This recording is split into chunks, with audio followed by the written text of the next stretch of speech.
The hospital room was filled with silence, except for the steady beep of the heart monitor. Everyone stood around Grandma's bed, her children, her grandchildren, even the neighbors who loved her. Tears rolled down their faces as they held her frail hands. She looked weak, her breath slow, her lips trembling as if she wanted to say something. Then, with the very last strength she had, she whispered words that shook the entire family. Her voice was soft, but sharp enough to cut through the silence. "I forgive you, but you must forgive each other too. Don't let my pain continue in you." Those were her last words. The room broke into uncontrollable crying. Some dropped to their knees. Some hugged one another. Others covered their faces in shame because they knew exactly what Grandma was talking about. Old fights. Hidden secrets. Pain they never spoke about. But before anyone could respond to her words, the heart monitor made a long, loud sound that froze every soul in the room. And just like that, Grandma was gone. But how did it come to this? Why would a kind old woman use her last breath to talk about forgiveness? And what was the deep pain she carried? To answer that, we must go back. Grandma Margaret was not just any ordinary woman. She was the pillar of the family, the one who held everyone together. Her small house on the corner of Willow Street was where everyone came during Christmas, birthdays, and even small visits just to taste her famous apple pie. She smiled often, and her laugh could warm even the coldest heart. But behind her gentle smile, Grandma carried a burden that no one fully understood. And as years passed, the cracks within the family began to show.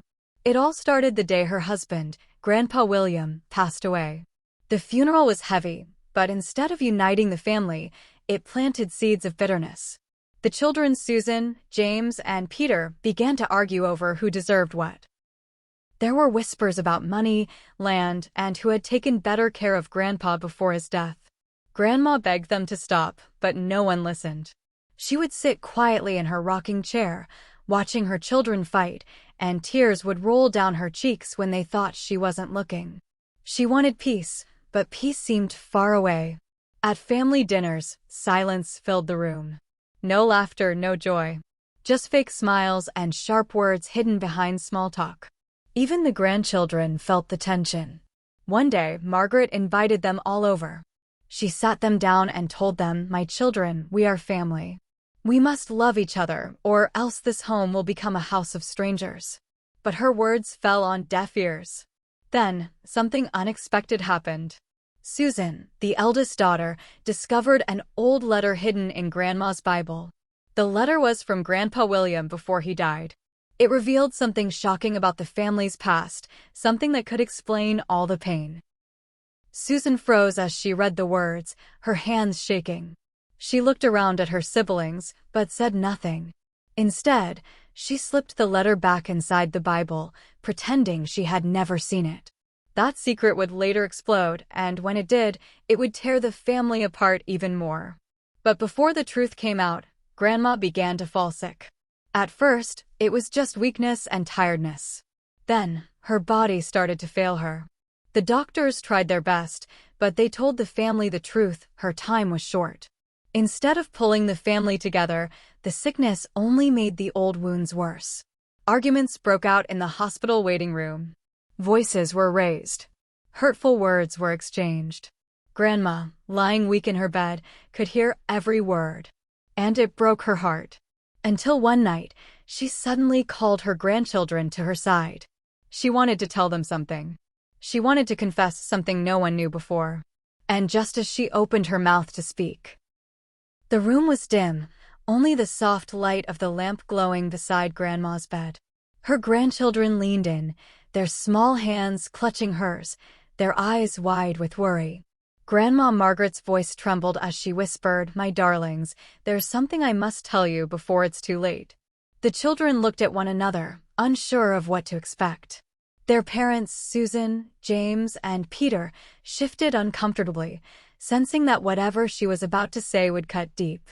Grandma paused, coughing weakly, her chest rising and falling as though every breath was borrowed from heaven. Then she spoke again. "The fights, the anger, it all began long before your father died. There was something he never told you. Something I thought I could hide. But secrets always find their way back. The room went silent. You could almost hear the pounding of hearts. Susan stepped forward nervously. Mama, what are you saying? Grandma's eyes filled with tears. She looked at each of her children, one by one, before her gaze landed on Peter, the youngest. She reached out her frail hand and touched his cheek. Peter, you were not supposed to know. None of you were. But the truth must be told. The tension was unbearable. James clenched his fists. Susan bit her lips, her mind flashing back to the secret letter she had found in the Bible, but refused to share. Could this be the same truth? Just then, Grandma's chest tightened. She began to cough violently, her words breaking apart. The nurse rushed in, trying to calm her, while the family surrounded her bed in panic. The moment was lost. Whatever she wanted to say hung heavy in the air, unfinished, like a cloud that refused to rain. The nurse scolded them gently. She must rest. Too much talking will harm her. Reluctantly, the family stepped back. But their minds were restless. What did Grandma mean? What was the secret? And why did she look at Peter like that? The following day was quieter, but the silence was dangerous. Susan couldn't stop thinking about the letter she had found. She avoided Peter's eyes, afraid he might somehow guess that she knew something. James grew impatient, pacing the hospital corridors, muttering under his breath about unfinished business. Peter, however, sat by Grandma's bedside, holding her hand, whispering prayers. He was always the closest to her, always the one who stayed behind to help with chores, the one who never asked for much. One evening, as the sun dipped behind the hospital window, Peter softly asked, Grandma, what did you mean yesterday? What did you want to tell us? Grandma squeezed his hand weakly. Her eyes filled with sorrow. You'll know soon, my dear. When the truth comes out, you must be strong. Stronger than the rest. Peter frowned. But why me? She just smiled sadly and closed her eyes, drifting into sleep. Days passed. The family grew restless. Arguments sparked in the waiting room. Susan and James accused each other of stressing their mother. Old wounds reopened. Who helped Grandma more? Who was more responsible? Who deserved her blessing? The grandchildren sat quietly in a corner, their small ears forced to hear words filled with anger. It broke their hearts. Then, something happened. Late at night, when everyone had gone home except Peter, Grandma woke suddenly. She called his name in a desperate whisper. Peter rushed to her side. Listen to me, child, she said, her eyes blazing with an energy that didn't seem to belong to a dying woman. There is a box, hidden under the old oak tree in my backyard. Inside it lies the truth about this family. You must find it. Promise me you will find it. Peter's mouth fell open. A secret box? Under the oak tree? His heart raced. Before he could ask more, Grandma's breathing became shallow again. Her strength faded, and she drifted back into unconsciousness. Peter sat frozen, the weight of her words pressing hard on his chest. A box? A hidden truth? Why him? The next morning, Peter woke with determination. He knew he couldn't tell his siblings yet, they would only fight. He had to find the box himself. But just as he was about to sneak out of the hospital, Susan suddenly stopped him. Her eyes were sharp, suspicious. Where are you going, Peter? Peter stammered, his heart pounding. I was just going to get some fresh air. But Susan narrowed her eyes. Deep down, she knew he was hiding something. She remembered the letter. She remembered Grandma's unfinished words. And for the first time, she felt a shiver of fear. Because if Peter found out the truth, everything in the family would change forever. And just as Peter stepped out of the hospital doors, determined to uncover the secret, Peter walked briskly down the quiet street, the night air cool against his skin. The words of Grandma echoed in his mind. There is a box, hidden under the old oak tree. Inside lies the truth. His palms were sweaty. His heart beat fast. He had grown up playing under that oak tree in Grandma's backyard, never once suspecting it held a secret that could shake the entire family. When he finally reached the small wooden house, everything was still. The porch light was off and the wind whistled gently through the trees. Peter stared at the backyard, the tall oak tree standing proud, its thick roots snaking deep into the earth. He took a shaky breath and walked towards it. The ground beneath the tree was damp, soft from the recent rain. He knelt down, feeling the soil with his bare hands. His mind flooded with memories running around the yard with his cousins, climbing the tree, laughing while Grandma clapped and cheered. But tonight was different. Tonight, he wasn't looking for fun. He was looking for the truth. After minutes of digging, his fingers touched something hard. His heart leapt. He cleared away more soil until a small, rusted metal box appeared. It was old, covered with dirt and roots wrapped tightly around it as though the earth itself wanted to keep it hidden. Peter's hands trembled as he pulled it out. He wiped it clean with his sleeve and placed it on the ground in front of him. The lock was broken with age, easy to snap open.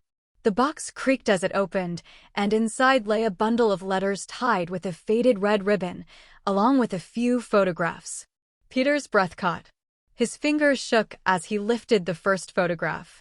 It was of Grandma, but she was much younger, standing beside a man who wasn't Grandpa William. The man's arm was around her, and the way he looked at her made Peter's stomach twist. He quickly unfolded the first letter.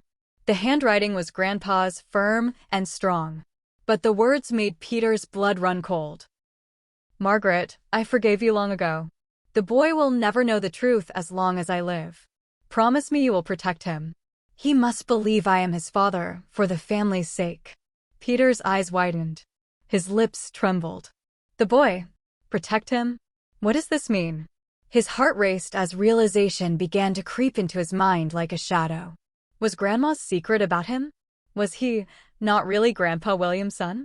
Before he could finish reading, headlights suddenly flashed across the yard. A car door slammed shut. Peter froze, clutching the box to his chest. Susan's voice cut through the darkness. "Peter, what are you doing here?" She had followed him. Peter's throat went dry.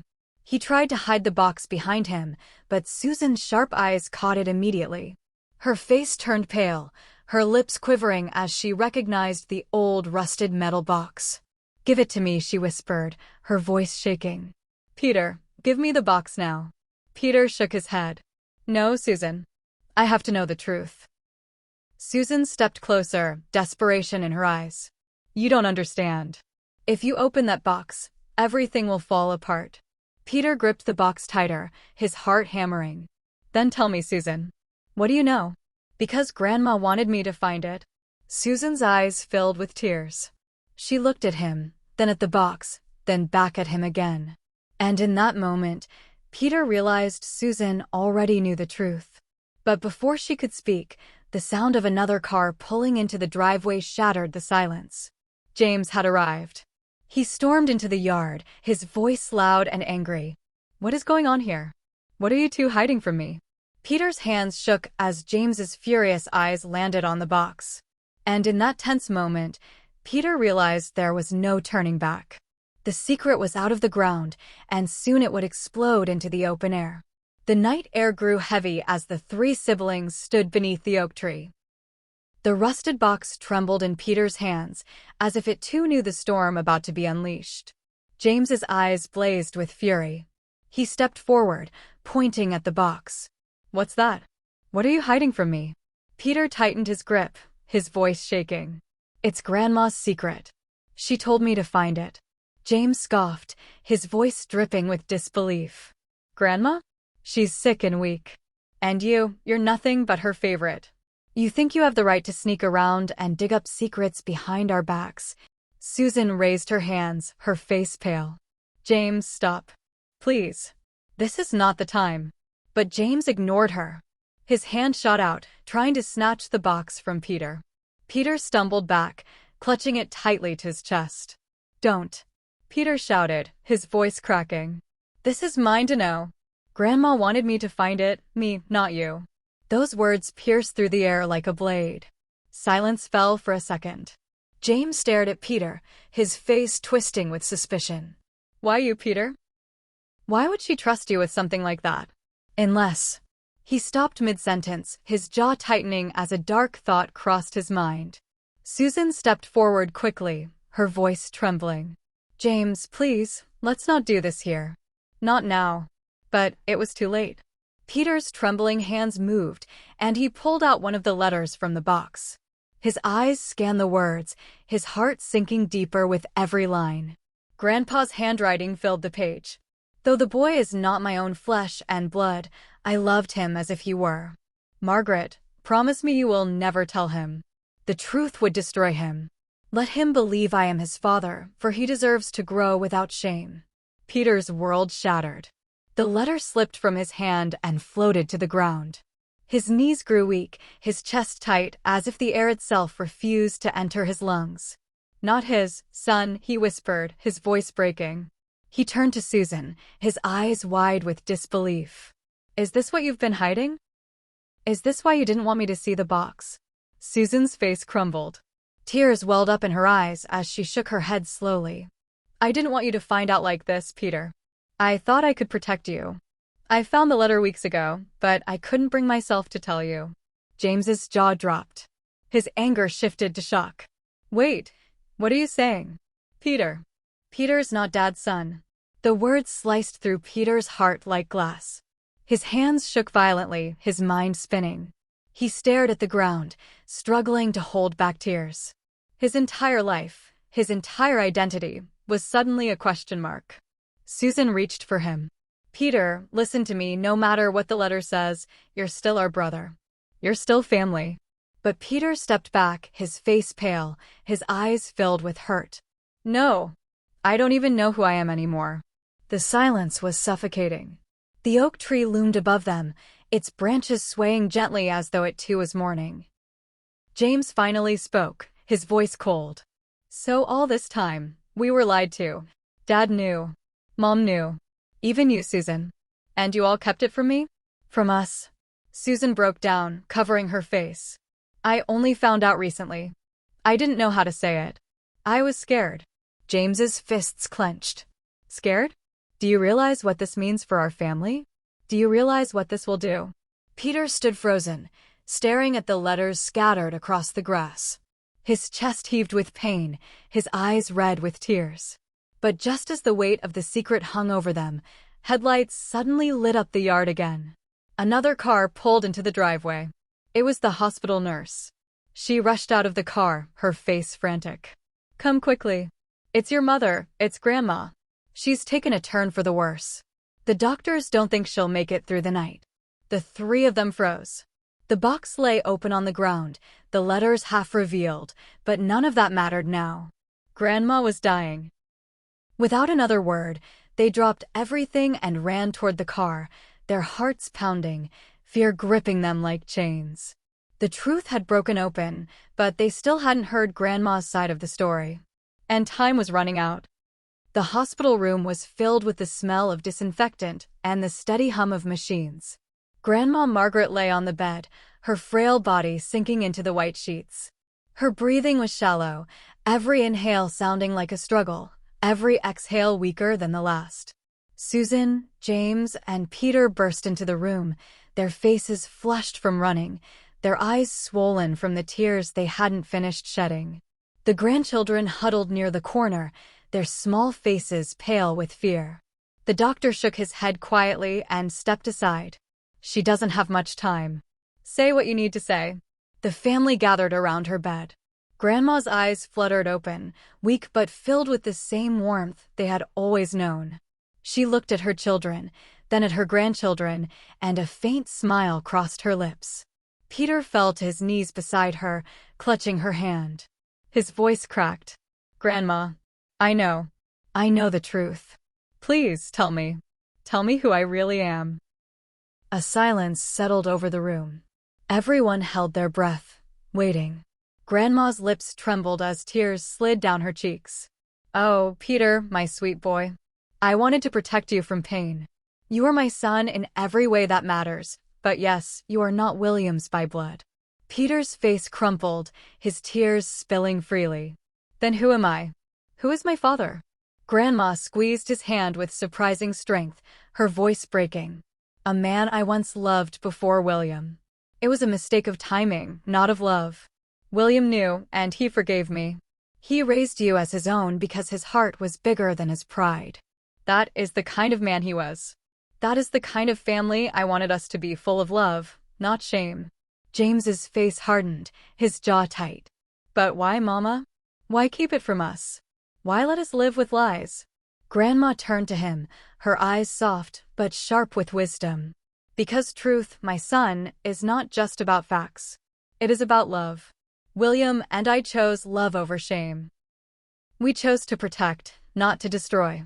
But you children, you chose anger, greed, and bitterness. That is why this family is broken. Susan sobbed, covering her mouth. Mama, I'm sorry.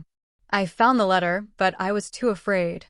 I thought telling Peter would break him. Grandma shook her head gently. The truth does not break people, my child. It sets them free. It is the secrets that kill us inside. The room was quiet except for the sound of weeping. Then, with the last of her strength, Grandma lifted her trembling hand and placed it over all three of her children's hands, pulling them together. Her voice grew faint, but every word carried the weight of her soul. Listen to me, all of you. I forgive you. I forgive your anger, your mistakes, your silence. But you must forgive each other too.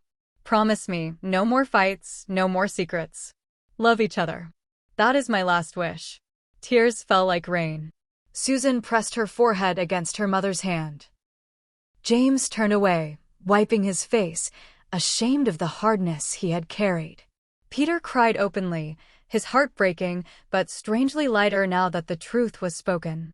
Grandma looked at them one last time, her eyes shining with both sorrow and peace. Her lips curved into a weak smile. Family is not blood. Family is love. Never forget that. Those were her last words. The heart monitor let out a long, steady tone. The doctor lowered his head. Grandma was gone. The room erupted in grief. The children clung to one another, their sobs echoing against the cold walls. The grandchildren cried softly, not fully understanding, but feeling the heavy weight of loss. And yet, in that moment of sorrow, something shifted. The siblings who had been torn apart by secrets and anger now held on to each other. For the first time in years, they weren't fighting. They were united in their tears, in their love, in their promise to honor Grandma's last wish. From that day, the family changed. They visited each other more. They laughed again around the old dining table. They forgave past mistakes and started fresh. The bitterness that once poisoned their hearts began to fade, replaced by something Grandma had always wanted: peace. Her words lived on in them, guiding them every time they stumbled. Because Grandma was right. Family is not blood. Family is love. And that love would never die. Life lessons from Grandma's story. Sometimes, families fight over the wrong things: money, pride, and secrets. But in the end, none of those things matter when life is slipping away. Grandma's last words remind us that forgiveness is more powerful than anger. Secrets destroy families, but truth, no matter how painful, sets hearts free. Her story teaches us this. Family is not about blood, it's about love, sacrifice, and forgiveness. Don't wait until it's too late to say, "I'm sorry" or "I love you." The real inheritance we leave behind is not money or land, but peace, unity, and love. If you have someone in your family you're not speaking to, call them. If there's someone you've been holding a grudge against, forgive them.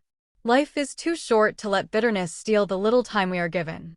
Grandma's last words left her family in tears, loudly crying face, but they also left them with a gift far greater than anything else: her wisdom. And that wisdom can live in you too.